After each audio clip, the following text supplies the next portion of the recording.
Hello everyone, welcome back to another episode of Let's Play Pokemon OmegaRuby. I'm yours, the PokeGamer. In the last episode, we took on the Mobile City Gym Leader, Watson, got our third gym badge, and today what we're going to be doing is we're going to be checking through Route 117 and making our way over to Verdant Turf Town. Of course, Route 17 or 117.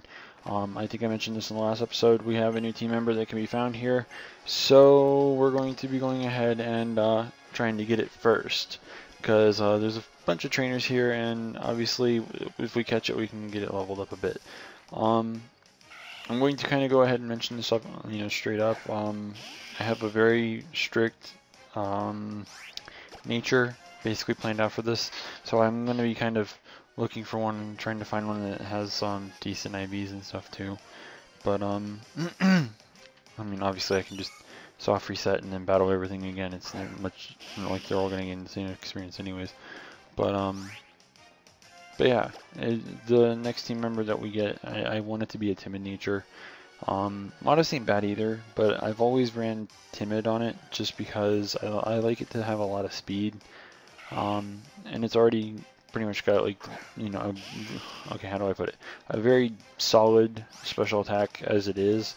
And with the EVs that it gets, obviously, because you're going to EV train it, one of those type of deals. So, something I kind of forgot is Marsh Stomp is 4 times weak to what we're going to be trying to catch, so I switched it out of the lead because I really don't want to be dealing with that. It's going to be kind of a huge pain in the ass. So Matang is going to be taking over the lead temporarily.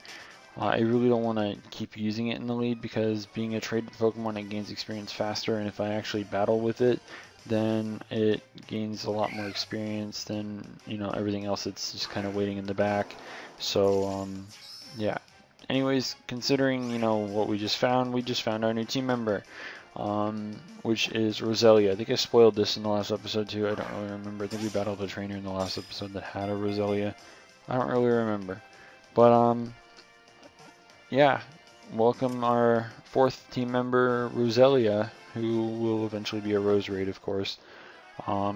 It is possible to get the stones through super training, but I might end up just trading myself one over at some point.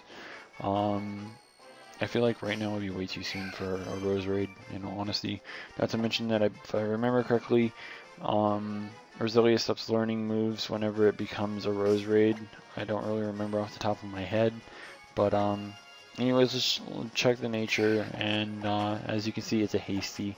Hasty's not entirely bad, but it's still kind of bad. I mean, when you think about it, you might have like physical flying type moves to deal with or something. Maybe something like, I don't know, Zen Headbutt or whatever. I don't know. Something like that. You can kind of get an idea. It is a thing you just kind of want to not have to deal with. But yeah. So I mean, I'll definitely be getting a different nature off screen. It's not that big a deal to just continuously soft reset over and over again to get, because that way I don't spend money that I obviously don't want to, do. 2 things I want to mention, by the way, in regards to our team. I have forgotten to do one thing for Kirlia, and there's something that I've done off screen that you'll see in the next episode that I have also done. The first being involving Kirlia, of course. We did pick up Charge Beam, I believe, in the last episode, I want to say. And Charge Beam is something that Kirlia can learn, and we need it later down the line for one of the upcoming gym leaders' Pokemon. Or at least it's going to be something that's nice to have, despite the fact that it's still going to be kind of a risky matchup between Kirlia and the Pokemon that you want to use it against. So, I mean, it's just nice to have it as an in case. The second thing is, I go back to Mauville off screen. I did that. And the place that we got Charge Beam, you can also get Bulldoze, which I don't understand why I didn't just like pick up on it immediately and buy it. Bulldoze is a physical ground move that you can teach that has 100 accuracy, I think it's 60 base power, and a guaranteed, speed drop if it connects with anything that's surrounding it. So like if it's your teammate or your opponent's Pokemon or whatever, I don't know if it hits like everything on the field or not. Probably does. I've never really used it in doubles. Why would you whenever there's Earthquake?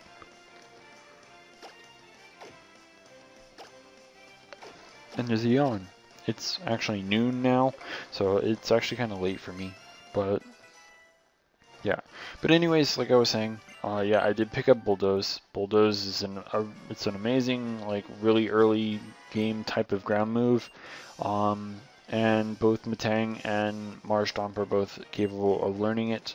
So kind of just throwing that one out there. I mean, it's much better than the unreliable Mud Bomb, and it gives something better than Pursuit for Metang. Metang gets another move at some point in this video. I believe it's this battle. It might be the one after this. I don't really remember off the top of my head. But it does get Metal, or on the Metal Claw. It gets Bullet Punch. I mean, priority stab move that's just ridiculous, really. Kind of a nice thing to have. So, I mean, that's going to be replacing Metal Claw. That's why I said Metal Claw before, by the way. And then, like I said, Bulldoze will be replacing Pursuit. So, I mean, that's kind of a solid move set for now, at the very least. I don't know if well, obviously we're going to give it Earthquake whenever we have access to it. But, I mean, outside of that, I don't know what else I might change to its moveset as we progress through the game. As for Marshtomp, it learns Rock Slide towards the end of this video, I believe. It hits level 28 and learns Rock Slide. I think that's an update from what its old level up moves were. I don't remember if it got it like in the early or mid 30s, but now it does definitely get it at 28. And it's obviously a really solid rock move, despite the fact that it does have a little bit of an accuracy issue. It still has that chance of flinch, and in double battles it hits both Pokemon on your opponent's side. So, kind of just throwing that out there, it's a solid thing to have. I don't know about anyone else, but I mean, like, flying types are also kind of a pain in the ass, and it's just good. It's just good.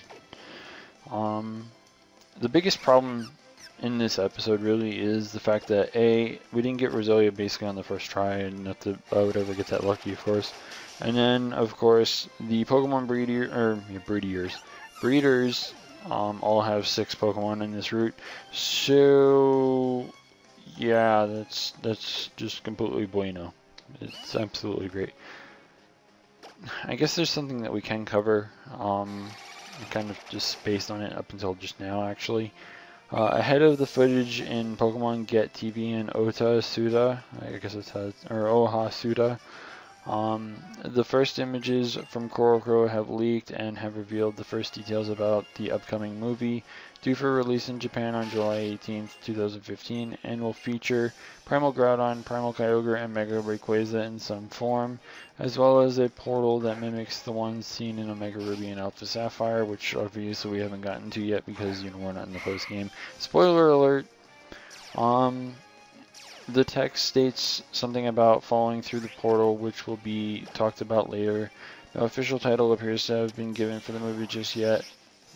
Just Pokemon the Movie XY 2015 for the time being, and apparently there's going to be footage sometime, you know, either last night that we just didn't get, or, you know, sometime today, maybe, I don't know. I'm assuming that's what they might mean. I'm not sure. And if there is footage already out, like, I don't know where it is. They don't have it on there. So if you're interested, go look for it. But honestly, on number 2. Honestly, I'm not too fond of the movies anymore. The Jirachi one was one of my favorites. The Pokemon Ranger one with Manaphy was by far one of my number 1s. The Darkrai movie is basically up there with the Pokemon Ranger one. But yeah, outside of those, of course, nostalgia has to take place. The first movie and even the second movie are up there. But some of them have just been kind of mediocre, I guess is a good way to put it. I don't know. But yeah, so I don't know. I know that there's probably like hardly anyone, probably no one, but because it's something that I know that I can easily talk about, I'm going to kind of mention it as kind of coverage for other games, because it's something that I actually participate in. For anyone who's actually interested in Elsword, apparently it's not just going to be the Little Spectre that's getting released. It's not going to be all at the same time, of course, but Little Spectre's slated for release basically on December 17th, so literally a week from today.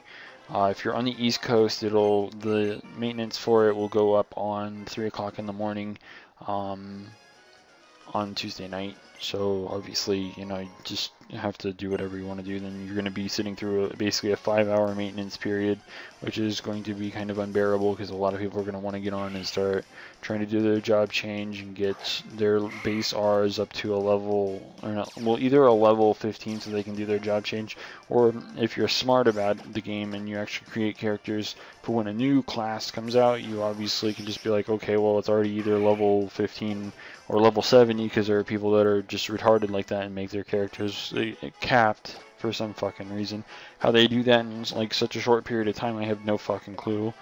But hey, whatever.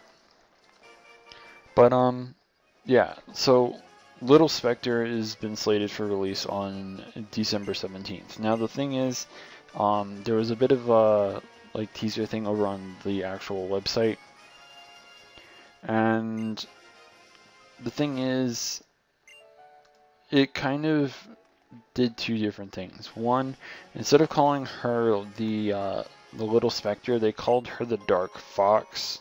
I don't know what this is all about.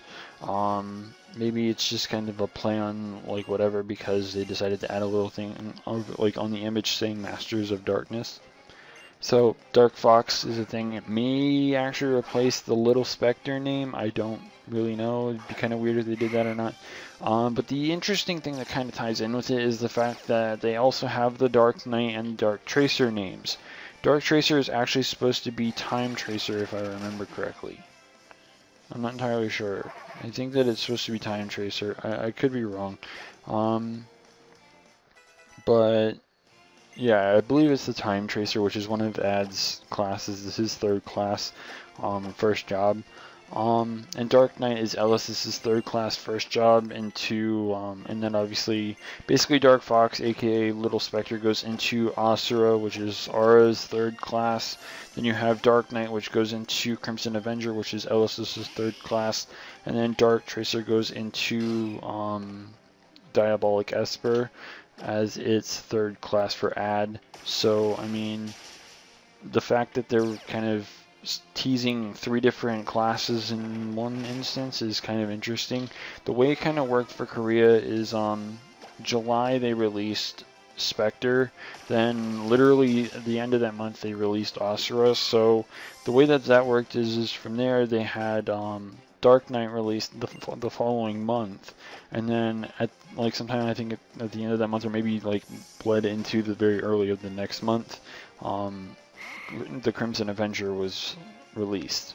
So it kind of goes in that little order for these 3 characters getting their thing. So just kind of wanted to bring that information to anyone that might actually care about Elsword or may actually want to try Elsword. I don't know about everyone else. If you look at some of the characters, honestly, when I looked at them, Crimson Avenger was probably one of the coolest looking characters that I've ever seen in something like that, and I've wanted to play her for the longest time, and she might finally be out in January, because it goes in order from Aura's third class to Ellis's, and then Ad's, and right now we're working on getting Aura's, and then Ellis's should be next. So it should be an interesting few months, at least for anyone that plays Elsword. I mean, I don't know. But that's something I felt like sharing with people. Another thing I kind of want to warn you about if you play the game is as a result of this seemingly sped up release of like 3rd job changes, they might want to try and bring over the new character Luciel that Korea is getting in the upcoming maybe 4 or 5 months, maybe 6, I don't know. Around the time that will happen, we will get the new area Lanox, and when we do, that means that the Reaper title will be gone.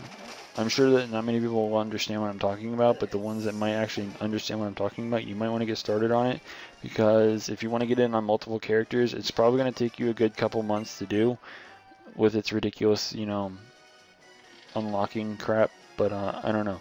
So I just recommend you start doing it like ASAP.